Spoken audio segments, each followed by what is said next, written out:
Alors, pour ce, nous avons besoin dans tout de 4 yaourts. 2 à la vanille et 2 au chocolat, peu importe la marque. Pour la partie vanille, alors donc mes 2 yaourts à la vanille, comme je vous ai dit, 90 g de sucre complet ou sucre ou sirop d'agave ou sirop d'érable. Moi là j'ai mis du sirop d'érable. Il vous faut également de l'arôme de vanille, 2 cuillères et demie, 2 cuillères à soupe pardon et demie d'huile neutre, un filet de jus de citron et 100 g, 110 g de farine. Pour la partie chocolat, 2 yaourts chocolat, pareil.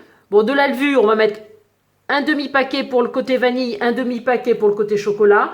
90 g également pour la partie chocolat de sucre complet ou d'agave ou d'érable. 2 cuillères et demie d'huile neutre, 105 g de farine et le chocolat fondu au bain-marie qui est là, que je vous montre, qui n'est pas bien joli, mais c'est le sucre, c'est le chocolat fondu. Voilà, donc il ne me reste plus qu'à mélanger chaque partie. Je vous retrouve dans quelques instants. Alors, pour la partie vanille, je mélange mes 2 yaourts de soja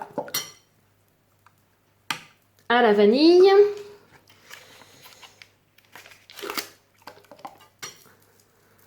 Avec les 90 g de sucre d'érable ou complet, enfin, ou sucre brun ou d'agave ou sirop d'érable, enfin ce que l'on veut.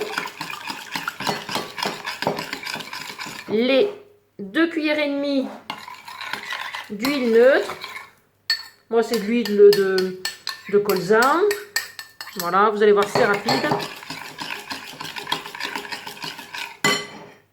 Un petit peu d'arôme de vanille bourbon. Voilà.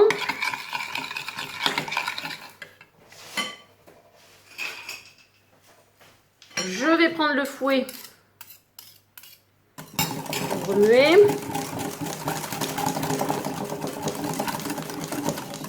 J'ajoute les 100 à 110 g de farine.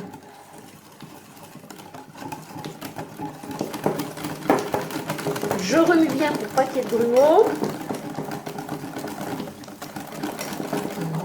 Voilà. Hop. J'y ajoute un demi sachet de levure. Je garde l'autre demi pour la partie chocolat.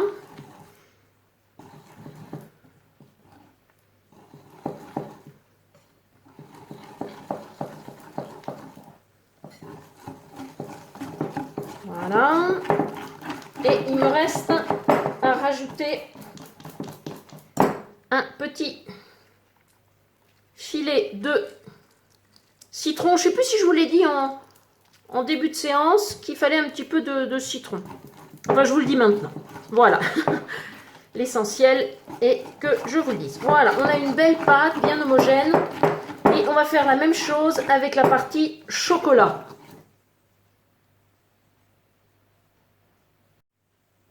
Alors pour la partie chocolat, maintenant je mélange mes 2 yaourts au chocolat. Je fais pareil que pour la vanille. Mes 2 yaourts chocolat, c'est bien bon. Alors, hop, celui-là ne veut pas s'ouvrir. Voilà.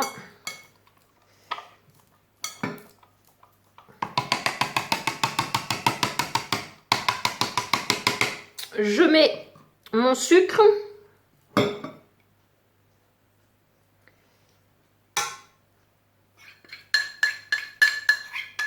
Voilà.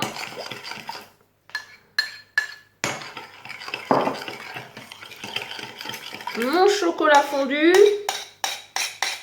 Vous vous souvenez, les 50 g de chocolat noir que j'ai fait fondre au bain-marie au préalable. Bon, j'ai mis du chocolat assez fort en puissance intense. Mais on met ce que l'on a. Moi, il s'avère que j'avais ça dans mon placard, donc je l'ai mis. Voilà.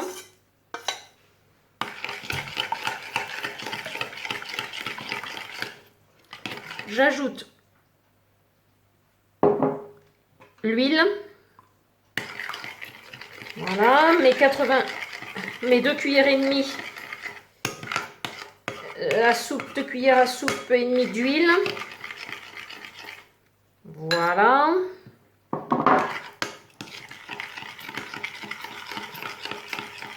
Je mets ma farine.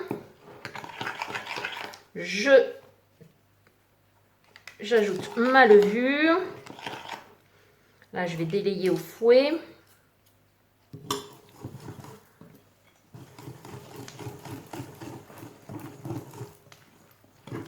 Petit filet de jus de citron. Oh mince, il y a les pépins qui sont tombés avec. Ah bah là, j'ai la colonie de pépins. Et ben dites donc, 1 et 2. C'est jamais 203, mais là, c'est jamais 210. Mais enfin bon. Voilà. Il y en a encore un là. Je le vois, il s'est caché. Voilà. Et je pense qu'il n'en reste pas.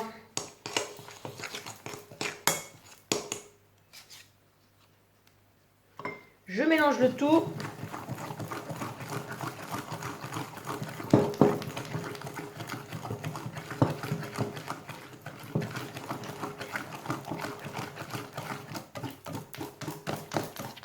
Voilà. Et maintenant, il va plus me rester qu'à beurrer mon moule. Ou alors mettre du papier sulfurisé. Je vous retrouve dans quelques instants. Alors maintenant, je vais le mettre au four. J'ai beurré et fariné mon plat à cake. Ou alors on peut mettre du papier sulfurisé, c'est au goût de chacun. Alors je vais mettre, d'abord je vais commencer par 1/3 de ma pâte à la vanille. Pas grosso modo. Hein. Voilà. Alors le marbrage est toujours différent. Par-dessus, je vais mettre, allez, la moitié du chocolat que je vais répartir. Un peu comme ça, on va essayer de jouer la petite touche artistique. Voilà, on laisse un peu se mélanger à la pâte à la vanille. Ensuite, je rajoute une petite barre de vanille au milieu.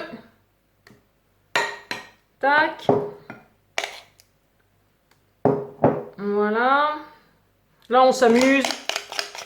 En famille et tout, on peut s'amuser à faire des jolies marbrures. On rajoute du chocolat. Hop, on vient remettre un peu de vanille sur les côtés. Voilà, on va essayer de copier le gâteau le papy brossard. Je ne sais pas si vous vous souvenez. Voilà. Allez. La vanille. Et on termine par la pâte au chocolat.